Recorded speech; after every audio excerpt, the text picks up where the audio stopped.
All right, here we are at part 3, the final part of your practice test.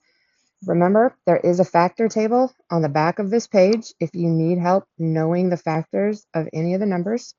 So use that resource. All right, so all of these you are going to be given an equation in the form x squared plus bx plus c.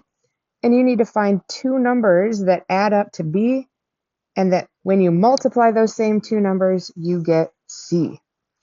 So let's have a look at number 9. It says factor the trinomial 10x plus 25.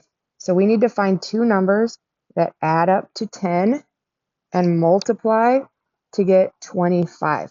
And if you want, go ahead and write yourself a table that you want them to add to 10, multiply to 25, and then you can begin trying different numbers, right? So two numbers that might add to 10 are 1 and 9.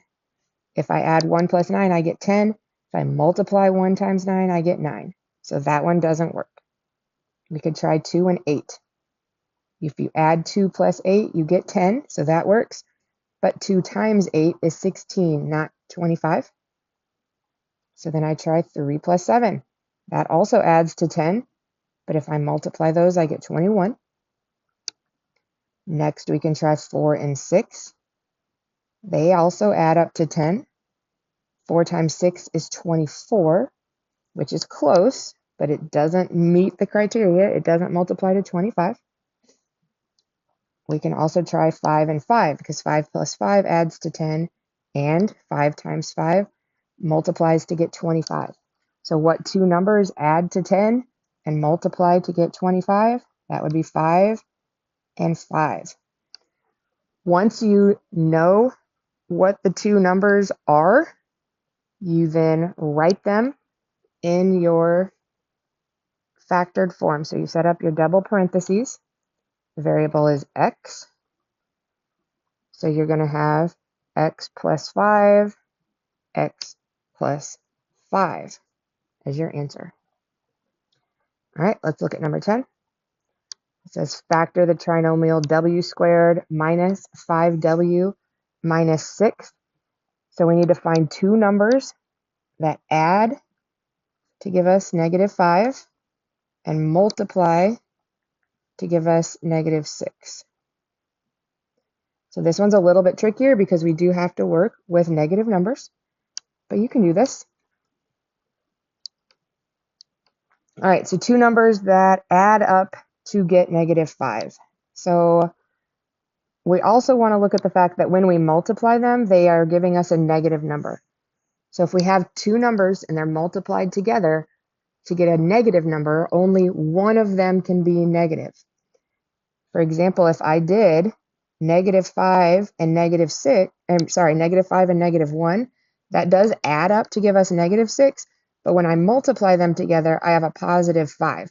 And I need my multiplication answer to be negative. So one of my numbers has to be a positive number.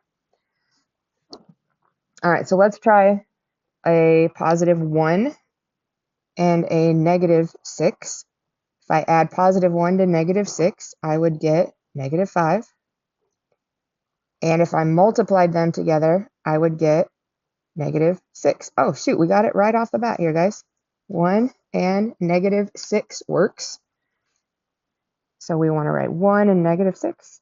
And then we would factor those by setting up our two sets of parentheses. Our variable is w.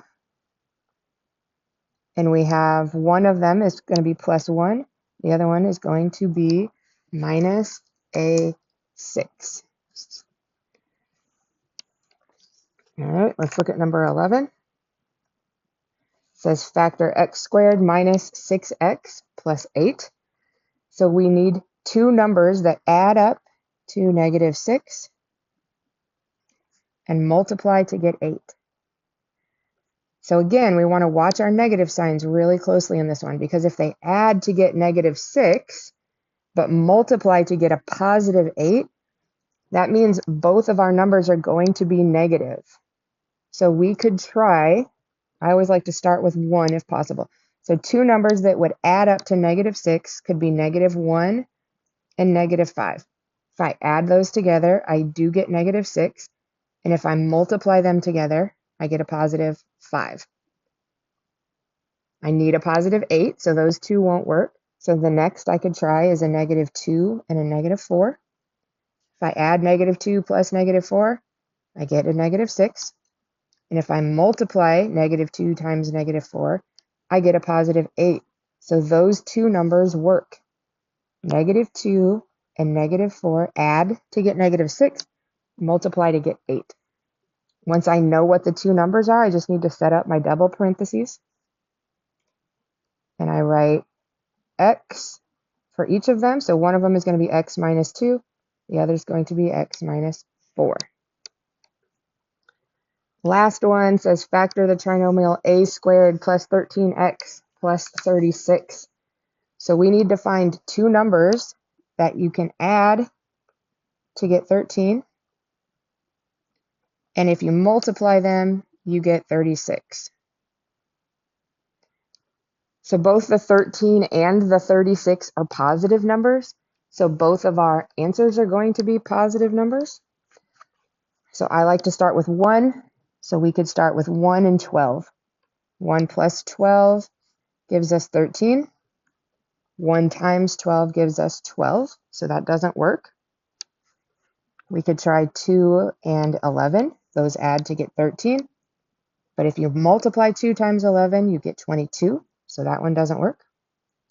We could try 3 and 10. 3 plus 10 is 13. 3 times 10 is 30. So we are going in the right direction, but we are not there yet. Next, we can try 4 and 9. 4 plus 9 is 13. 4 times 9 is 36. So those are our magic numbers this time, 4 and 9. If you add them, you get 13. If you multiply them, you get 36. So the last step is to actually factor that. We set up our double parentheses. So we have x plus 4 and x plus 9 as our answers. Great job, ladies and gentlemen.